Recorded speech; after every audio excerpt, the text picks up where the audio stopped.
Hello class. Welcome back बच्चों। तो मेरे बच्चों स्टार्ट करते हैं नया लेक्चर। बेटा, नए लेक्चर में रूरल डेवलपमेंट चैप्टर की शुरुआत करने जा रहे हैं। कोशिश ऐसी ही करेंगे कि 4 लेक्चर लगाएं, 5 भी ना होने पाए। ठीक है जी। और इसके बाद लास्ट चैप्टर है एनवायरमेंट एंड सस्टेनेबल डेवलपमेंट। बेटा, अभी पढ़ना क्या क्या मैं एक बार फटाफट से क्लियर कर देता हूँ। जहां से पढ़ना शुरू करना, व्हाट इज रूरल डेवलपमेंट, थोड़ा सा जल्दी।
यहाँ तक पढ़ा? मेरी बात सुनना। क्या मतलब है रूरल डेवलपमेंट का? हमने जो पढ़ा यही सब रूरल डेवलपमेंट है। Action plan for the economic and the social development of rural areas. बेटा, रूरल एरियाज की इकोनॉमिक डेवलपमेंट भी सोचना, सोशल भी, पैसे वाइज भी, और बेटा सोसाइटी वाइज भी। कहता है some areas are lagging behind in the overall village development. कुछ एरियाज ना पीछे रह गए हैं। आपने डेवलपमेंट तो बहुत कर दी, पर कुछ एरिया पीछे रह गए and need the fresh initiative. उन्हें आज भी बेटा एक नए इनिशिएटिव की जरूरत है। जैसे कि इसने कुछ एरियाज की बात करी, लैंड रिफॉर्म्स। ठीक है जी, आज भी चाहिए कुछ कुछ। ठीक है जी। इसने बात करी इंफ्रा की। इंफ्रा में इरिगेशन फैसिलिटी हो, इलेक्ट्रिसिटी की बात हो, क्रेडिट की बात हो, मार्केटिंग की बात हो, ये सब चाहिए भैया, आज भी चाहिए। ठीक है ना जी। ह्यूमन रिसोर्सेज की डेवलपमेंट की बात हो, उनकी हेल्थ की, लिटरेसी की, सैनिटेशन की बात हो, ये चाहिए। स्पेशल मेजर भी चाहिए regarding elevation of poverty. Poverty खत्म करने के लिए भी कुछ सरकार के स्पेशल मेजर चाहिए। यही है रूरल डेवलपमेंट। समझ में आई बात? पहले मैं एक मिनट देख लेता हूँ कि टॉपिक एनसीईआरटी में वो गिवन है कि नहीं। वैसे गिवन तो नहीं है। ठीक है, मेरे को भी बीच का कुछ भी पोर्शन नहीं पढ़ा है ना। आप सीधा यहाँ से पढ़ना शुरू करो, क्रेडिट जल्दी से स्पीड बढ़ा।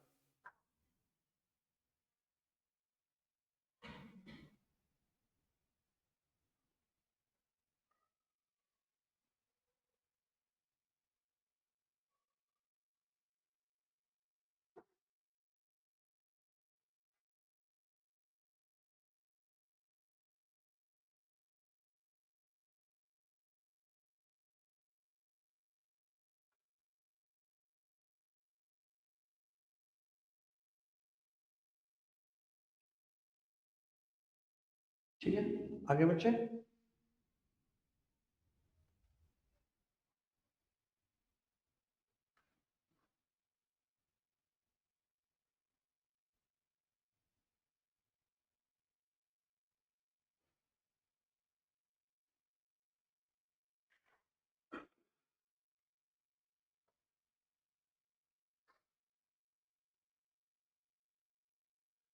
अभी तक क्लियर? जितनी भी बात है आगे बढ़ सकते हैं।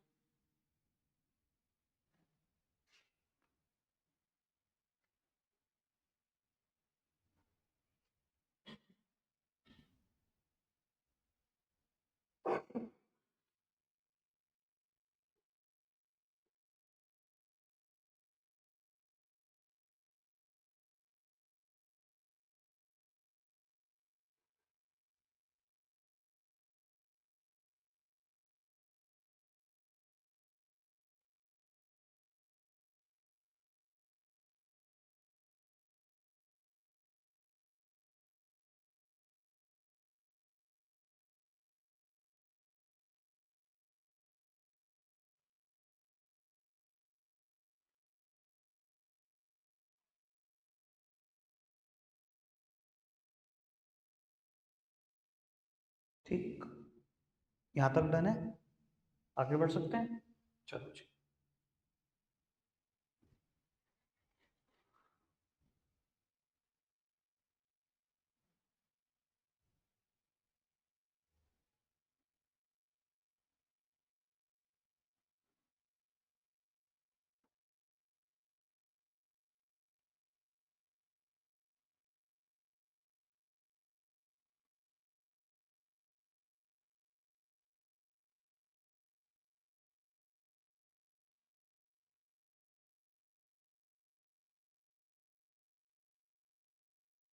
आगे बढ़ सकते हैं।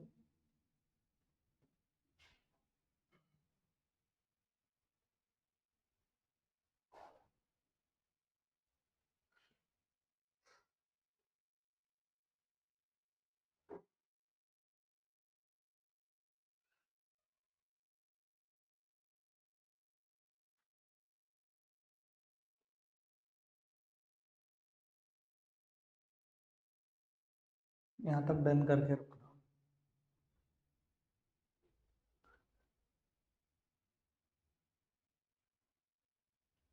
ठीक है, तो वो जब हम इंट्रोडक्शन पढ़ते हैं ना इस चैप्टर का, तो हमने ये तो पढ़ लिया कि बहुत सारे एरिया लैक कर रहे हैं, पीछे रह गए हैं और उनको फ्रेश इनिशिएटिव की जरूरत है।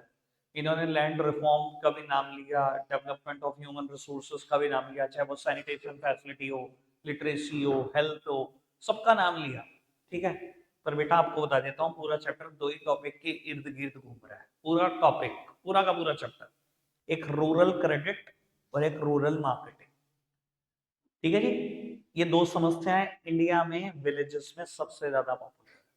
ठीक है जी, और बेटा आपको बता देता हूँ, गवर्नमेंट ने कोप अप भी काफी कर लिया इन दोनों प्रॉब्लम के साथ। सबसे पहली प्रॉब्लम का डिस्कशन करते हैं, रूरल क्रेडिट। क्या मतलब समझते हो आप, क्या मतलब है रूरल क्रेडिट का?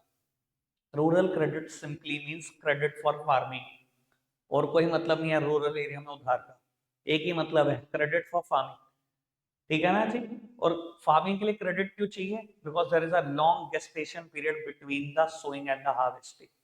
भैया, कब किसान बीज बोता है और कब फसल काटता है, ये जो गेस्टेशन पीरियड जो बहुत बड़ा है ना, किसी किसी क्रॉप का क्रॉप सीजन 8 महीने, 9 महीने, किसी का 10 महीने, किसी का 15 महीने, ये जो इतना बड़ा गेस्टेशन पीरियड है, इसकी वजह से ना भैया उसको हर टाइम पैसे चाहिए। पैसे चाहिए सीड्स के लिए भी, पैसे चाहिए फर्टिलाइजर के लिए भी, पैसे चाहिए पेस्टिसाइड के लिए भी, पैसे इंसेक्टिसाइड के लिए भी चाहिए, रिलीजियस सेरेमनी के लिए भी चाहिए, डेथ के लिए भी चाहिए, मैरिज के लिए भी चाहिए, भैया हर चीज के लिए पैसा चाहिए, इसलिए पैसा चाहिए। समझ आई बात? बेटा, तीन तरीके की नीड हो सकती है फार्मर की, जो एनसीईआरटी बात नहीं करती है, मैं वो बातें कर रहा हूँ आपसे। ठीक है जी, तीन तरीके की फार्मिंग में नीड है बेटा पैसे की। सबसे पहले बेटा शॉर्ट टर्म नीड्स, मैं लिखो नहीं सिर्फ बोल दो, short term needs, medium term needs और लॉन्ग टर्म नीड्स। बेटा शॉर्ट टर्म नीड्स क्या है? अगर बेटा उधार 6 महीने से 12 महीने का चाहिए तो उसे बोलते हैं हम शॉर्ट टर्म नीड। और short term need seeds, pesticide, fertilizer, insecticide, इनके लिए ही होती है। ठीक है जी।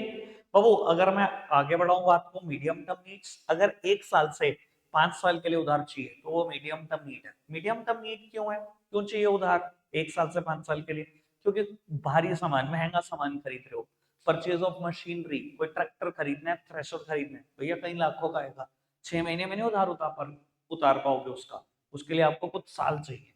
ठीक है जी। या कंस्ट्रक्शन ऑफ फेंसेस, आपके पास कहीं एकड़ कहीं बीघा जमीन है, अब आप चाहते हो उस पर मेरा ही कब्जा बना रहे, कोई और कब्जा ना कर जाए, अब आप फेंसेस कंस्ट्रक्ट करना चाहते हो, मतलब बाउंड्री वॉल बनाना चाहते हो, या टेम्परेरी फेंसेस बनाना चाहते हो, पूरी बाउंड्री वॉल नहीं भी बनाना चाहते, तो बेटा वो कहते हैं ना, बाढ़ लगा दी उसके सारे, मतलब कोई कील लगा दिए या कुछ भी करते हैं वो। ठीक है जी, तो इसके लिए पैसा चाहिए भाई, बहुत बड़ी बाउंड्री वॉल है, ठीक है जी, बहुत ज्यादा एरिया आपके पास है। या डिगिंग ऑफ वेल, ठीक है जी, कुआं ही खुदवाना है भैया, उसके लिए बहुत पैसा चाहिए आपको। तो ये है मीडियम टर्म नीड। और फिर आती है long term need. Long term need क्या होती है बेटा? 5 साल से ज्यादा के लिए, 20 साल से कम के लिए, ये लॉन्ग टर्म नीड है बेटा फार्मिंग में। ठीक है जी। यहाँ क्या चाहिए? परचेज ऑफ एडिशनल लैंड, मेरे पास कुछ बीघा लैंड है, किसानों बराबर वाली कुछ बीघा मिलती है, वो भी खरीदने में इंटरेस्टेड हो, भैया अगर इतना महंगा सामान खरीद रहे हो तो वो कुछ सालों में भी नहीं उतारा जा सकता, उसके लिए साल भी बहुत सारे चाहिए। ठीक है जी। या permanent improvement on the land, मेरा सॉइल फर्टिलिटी खो चुका है अपनी, मैं परमानेंट इंप्रूवमेंट कराना चाहता हूँ, बहुत कॉस्टली है जी। ठीक है जी, उसके लिए मुझे चाहिए हो सकते हैं लॉन्ग टर्म में पैसे। ठीक है जी, कोई दिक्कत कोई परेशानी तो नहीं? अब बेटा बात कर लेते हैं इंडिया में सोर्सेस क्या है क्रेडिट देने के। देखो, अगर मैं बात करूं पुराने जमाने में तो नॉन इंस्टीट्यूशनल सोर्सेस ही एग्जिस्ट करते थे, मनी लेंडर और लैंडलॉर्ड के अलावा कोई तीसरा ऑप्शन नहीं था भैया किसी भी किसान के पास। On the eve of independence, जिस दिन हम आजाद हुए, 93% रूरल क्रेडिट का नॉन इंस्टीट्यूशनल सोर्सेज ने फाइनेंस कर रखा था। मतलब जितना भी लोन था उसका 93% लोन किसने दे रखा था? मनी लेंडर्स ने या लैंडलॉर्ड्स ने। और आपको पता ही है इनकी ब्याज कितनी महाभारत है, पुरानी मूवीज में दिखाते हैं इनकी ब्याज कितनी महाभारत है। कभी कभी स्क्रॉल करते हुए एक आधी रील भी आ जाती है, ब्याज ही नहीं उतरती भाई आदमी से। ब्याज ही कैसे बोलते हैं, 10%, 20%।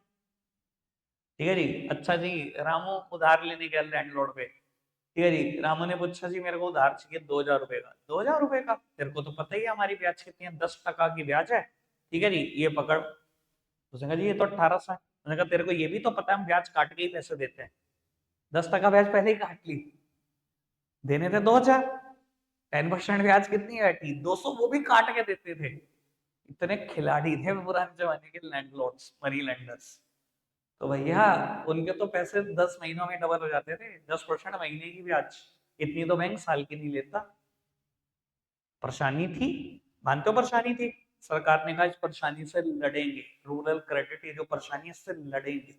ठीक है जी, और इंस्टीट्यूशन एस्टेब्लिश करेंगे। और आपकी नॉलेज के लिए बता देता हूँ, प्रेजेंट में भी 100% इंस्टीट्यूशनलाइज नहीं हुआ क्रेडिट। आज भी 66% क्रेडिट इंस्टीट्यूशन ने दे रखा है, यानी कि बचा हुआ 34 अभी भी इनके पास है।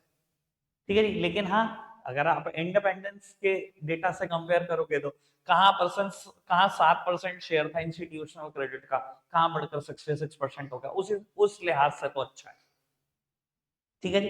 बेटा इंस्टीट्यूशन में कौन कौन से इंस्टीट्यूशन क्रेडिट देते हैं, बेटा सबसे पहला और सबसे बड़ा नाम आता है कोऑपरेटिव क्रेडिट सोसाइटीज का। I hope cooperative society word तो क्लियर है, मैंने 11th क्लास में बहुत चर्चा की हुई है इन चीजों पे। ठीक है जी, कितने पर्सन चाहिए मिनिमम कोऑपरेटिव सोसाइटी बनाने के लिए? मिनिमम 10 अडल्ट नीडेड, यानी कि 18 साल से बड़े 10 लोग चाहिए अगर आप कोऑपरेटिव सोसाइटी बनाने में इंटरेस्टेड है। याद आई है कुछ बात? ठीक है। वो क्या करती है कोऑपरेटिव सोसाइटी, किस प्रिंसिपल पे काम करती है? दो ही प्रिंसिपल पे काम करती थी, या तो एलिमिनेशन ऑफ मिडलमैन या the mutual welfare of member. तो बेटा अगर आप क्रेडिट कोऑपरेटिव सोसाइटी बना रहे हैं तो बेटा गवर्नमेंट ऑफ इंडिया के पास पहली बात रजिस्टर्ड होगी, दूसरी बात अपने मेंबर्स को बेटा सस्ते रेट ऑफ इंटरेस्ट पे लोन प्रोवाइड करेगी, और अगर आप मेंबर नहीं हो तो आपको मार्केट रेट पे प्रोवाइड करेगी। फिर भी इंस्टीट्यूशन है, मनी लेंडर लैंडलॉर्ड से काफी सस्ता देगा। ठीक है जी। हमारे आसपास तो एग्जांपल रहा है शिवालिक मर्केंटाइल कोऑपरेटिव बैंक का। शिवालिक मर्केंटाइल कोऑपरेटिव बैंक, वो बात अलग है कि अब आरबीआई की रिक्वायरमेंट ऐसी है कि उसको नाम बदलना पड़ गया, अब उसका नाम है Shivalik small finance. Reserve bank of India ने प्रेशर डाल के ये नाम बदल, अदरवाइज है कोऑपरेटिव बैंक ही था। ठीक है जी। आपको पता है टोटल जितना भी इंस्टीट्यूशन ने क्रेडिट दिया है उसका 16 से 17% नीड अकेले क्रेडिट कोऑपरेटिव सोसाइटीज ही पूरा कर देती है। ठीक है जी। पर बेटा गवर्नमेंट ऑफ इंडिया ने सोन ही रियलाइज किया कि अकेले क्रेडिट कोऑपरेटिव सोसाइटी सारे के सारी इंस्टीट्यूशनल नीड पूरी नहीं कर पाएगा। तो गवर्नमेंट ऑफ इंडिया को कमर्शियल बैंक और स्टेट बैंक ऑफ इंडिया को फटाफट से एस्टेब्लिश करना पड़ा। 1955 में स्टेट बैंक ऑफ इंडिया को गवर्नमेंट ने बना दिया, और 1969 में बेटा नेशनलाइजेशन कर दिया सभी कमर्शियल बैंक का, कुछ सिलेक्टेड कमर्शियल बैंक का पूरे नेशनल लेवल पे एस्टेब्लिश कर दिया कि भैया काम नहीं चलेगा, वरना ये मनी लेंडर लैंडलॉर्ड्स भाई साहब आम सिटीजन को खत्म कर देंगे बहुत जल्दी। और बेटा इसी तर्क पे नेशनलाइजेशन हुआ, और ज्यादातर क्रेडिट आज की तारीख में जो भी इंस्टीट्यूशनल क्रेडिट है उसका काफी बड़ा पोर्शन एसबीआई और अदर कमर्शियल बैंक के पास है। ठीक है जी। बेटा एसबीआई और अदर कमर्शियल बैंक सिर्फ डायरेक्टली फार्मर को फाइनेंस नहीं करते। ठीक है जी, ये इनडायरेक्ट फाइनेंस भी करते हैं फार्मर को through credit cooperative society and through regional rural banks. अगर मुझे एक चार्ट बनाना तो मैं हमेशा एक चार्ट बनाता हूँ, मैं बिल्कुल क्लियर कर दूंगा, अभी उस चीज की टेंशन मत रखना कि मेरे को भी ये टॉपिक नहीं पता या वो टॉपिक नहीं पता, मैं बिल्कुल क्लियर कर दूंगा।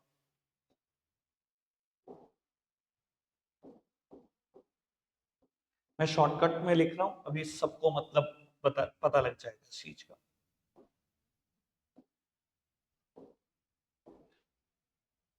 आकाश भाई एक सेकंड।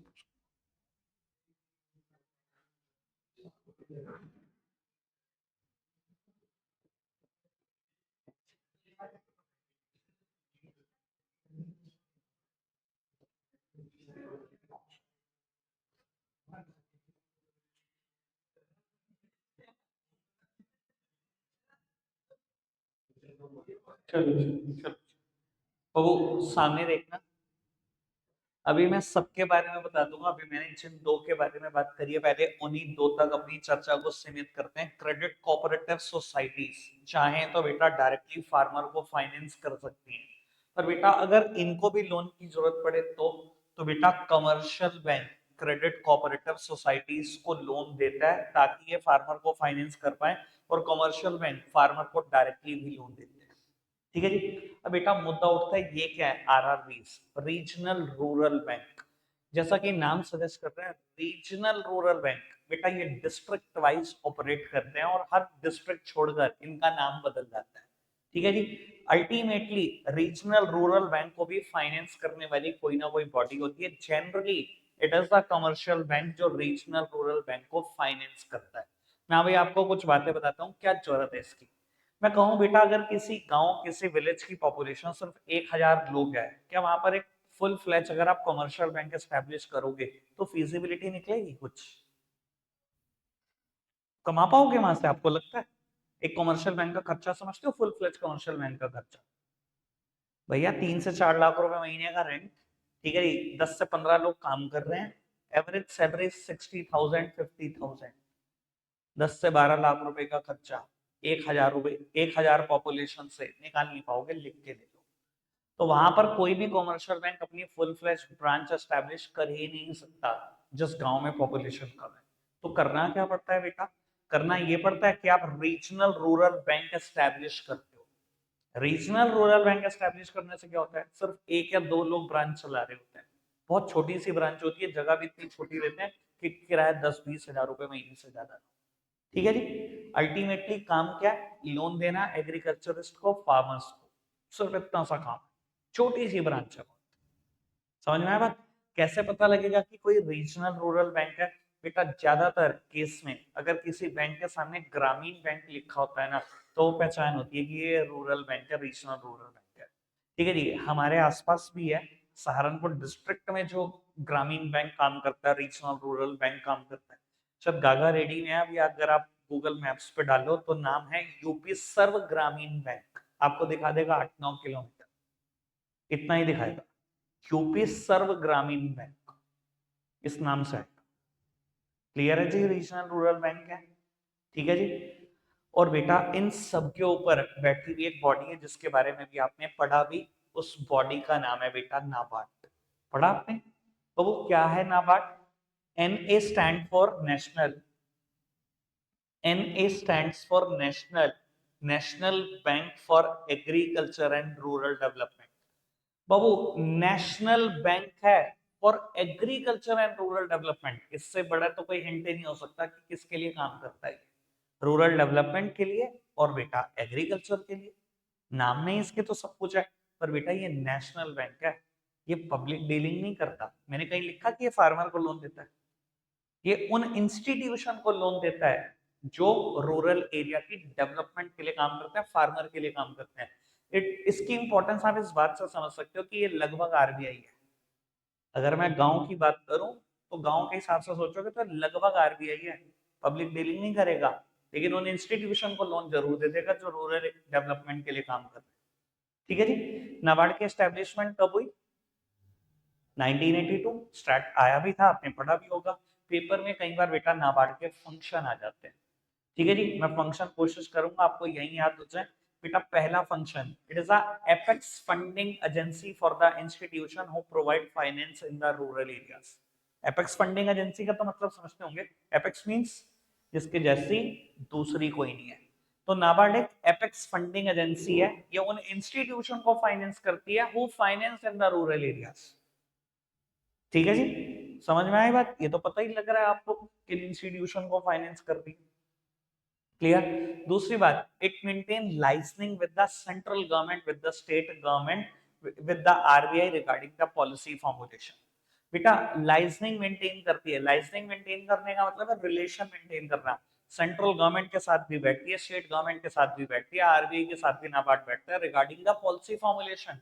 कई बार सेंट्रल गवर्नमेंट कोई पॉलिसी ले आती है रूरल एरिया की डेवलपमेंट के लिए, भाई इंप्लीमेंट कौन करा के देगा? इंप्लीमेंट नाबार्ड करा कर देगा। आरबीआई के साथ भी बैठना पड़ता है, स्टेट गवर्नमेंट के साथ भी बैठना पड़ता है। कई बार स्टेट गवर्नमेंट कोई पॉलिसी ले आती है, राजस्थान गवर्नमेंट कोई पॉलिसी ले आती है। ठीक है जी, वहां के किसानों के डेवलपमेंट के लिए। तो भैया फॉर्मुलेट तो नाबार्ड नहीं करा के देनी, अल्टीमेटली गवर्नमेंट थोड़ी कुछ कर सकती है। क्लियर है ना जी बात? तो एपेक्स फंडिंग एजेंसी है, ठीक है जी, किनको फाइनेंस करती है? फार्मर को नहीं, उन इंस्टीट्यूशन को जो फाइनेंस देते हैं रूरल एरियाज में। दूसरी बात, it maintain licensing with the central government, with the state government, with the RBI regarding the policy formulation.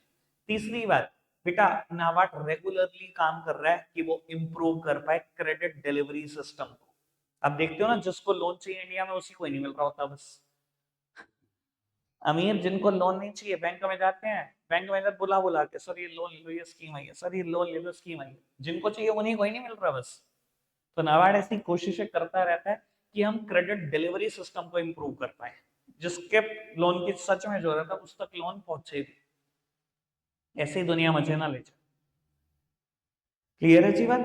चौथी बात, जनरली ये उन प्रोजेक्ट को मॉनिटर जरूर करता है जिनको रीफाइनेंस मिला होता है। कई बार ऐसा होता है ना, एक आदमी ने लोन लिया, ठीक है जी, 6 महीने साल भर सही चलाया, उसने दूसरा लोन मांग लिया, क्योंकि बैंक ने देखा कि 6 महीने साल भर इसने पिछला लोन ठीक चलाया, ये अगले भी ठीक देगा, दूसरा लोन भी कर दिया। अगर किसी प्रोजेक्ट पे रीफाइनेंस हुआ है, दोबारा दोबारा फाइनेंस हुआ है, तो ऐसे प्रोजेक्ट को नाबार्ड खुद से मॉनिटर भी करता रहता है कि उसके पैसे सही से वापस आ भी रहे हैं या नहीं। तो ये 4 फंक्शन है, नोट्स में भी लिखे हैं। क्लियर है जी? आगे बढ़े। उसके बाद एक बहुत अच्छी सी कहानी आती है बेटा सेल्फ हेल्प ग्रुप की। ऑल्दो ये कोई डायरेक्टली नाबार्ड के अंडर काम नहीं करता, पर आप कह सकते हो वन और मोर इंस्टीट्यूशन है ये भी एक इंस्टीट्यूशन ही है। तो वो सेल्फ हेल्प ग्रुप और कमेटी में सिर्फ एक ही अंतर होता है। कई बार आप सुनते हो ना, आपके फादर ने कमेटी डाल दी 10,000 रुपए महीना, 50,000 रुपए महीना, लाख रुपए महीना किसी पर्सन के यहाँ।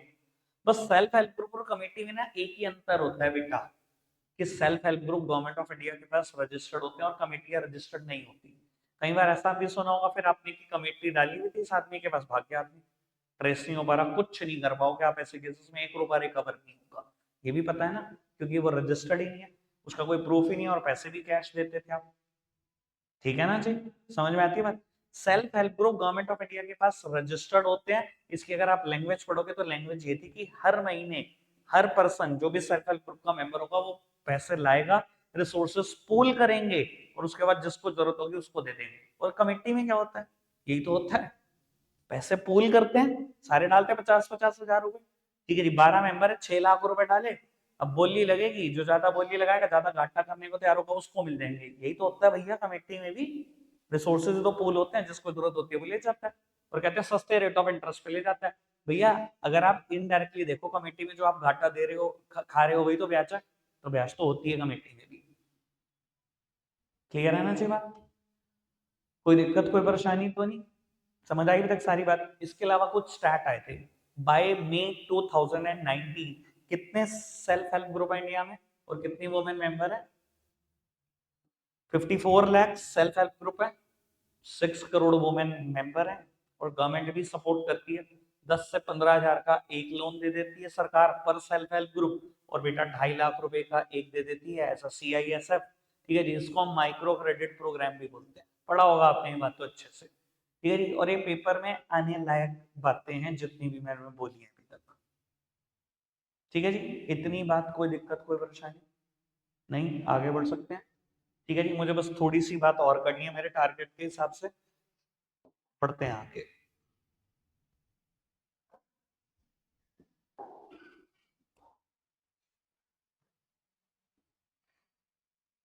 बस बेटा एक बार हम ये टॉपिक पढ़ेंगे, rural banking a critical appraisal. थोड़ा सा स्पीड बढ़ाता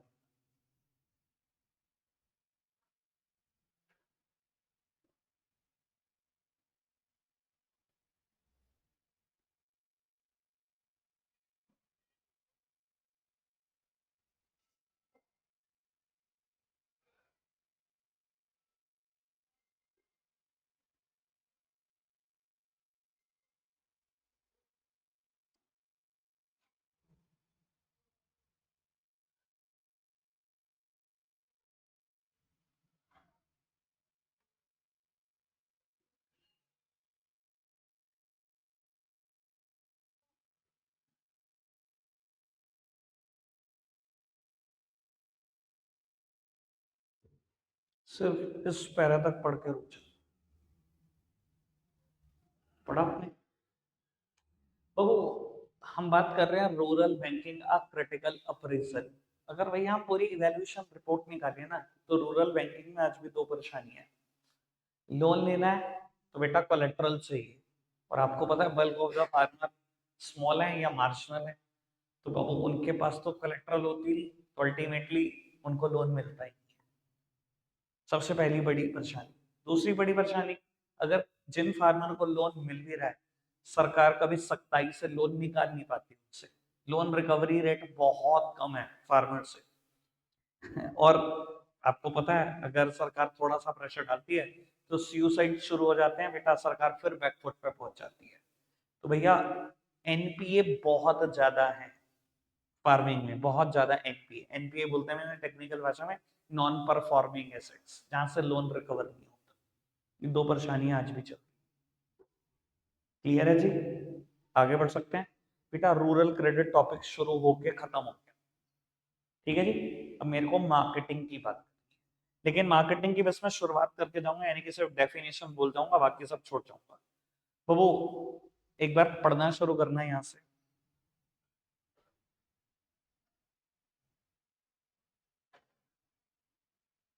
सिर्फ फर्स्ट पैराग्राफ पढ़ना।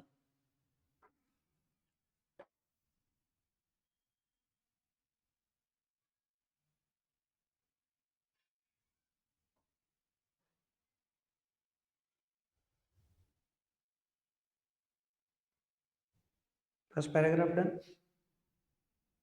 स्टार्ट करें बात। सुनो जी, तो वो आपके हिसाब से क्या होती है एग्रीकल्चर मार्केटिंग? मैं जो डेफिनेशन बोलूंगा वैसे उससे आसान डेफिनेशन बनी नहीं आज तक। तो वो जिस दिन आपने बीज बो दिए और जिस दिन आपने फसल काटी बेचने के लिए, इसके बीच की जो सारी एक्टिविटी है ना, एग्रीकल्चर मार्केटिंग।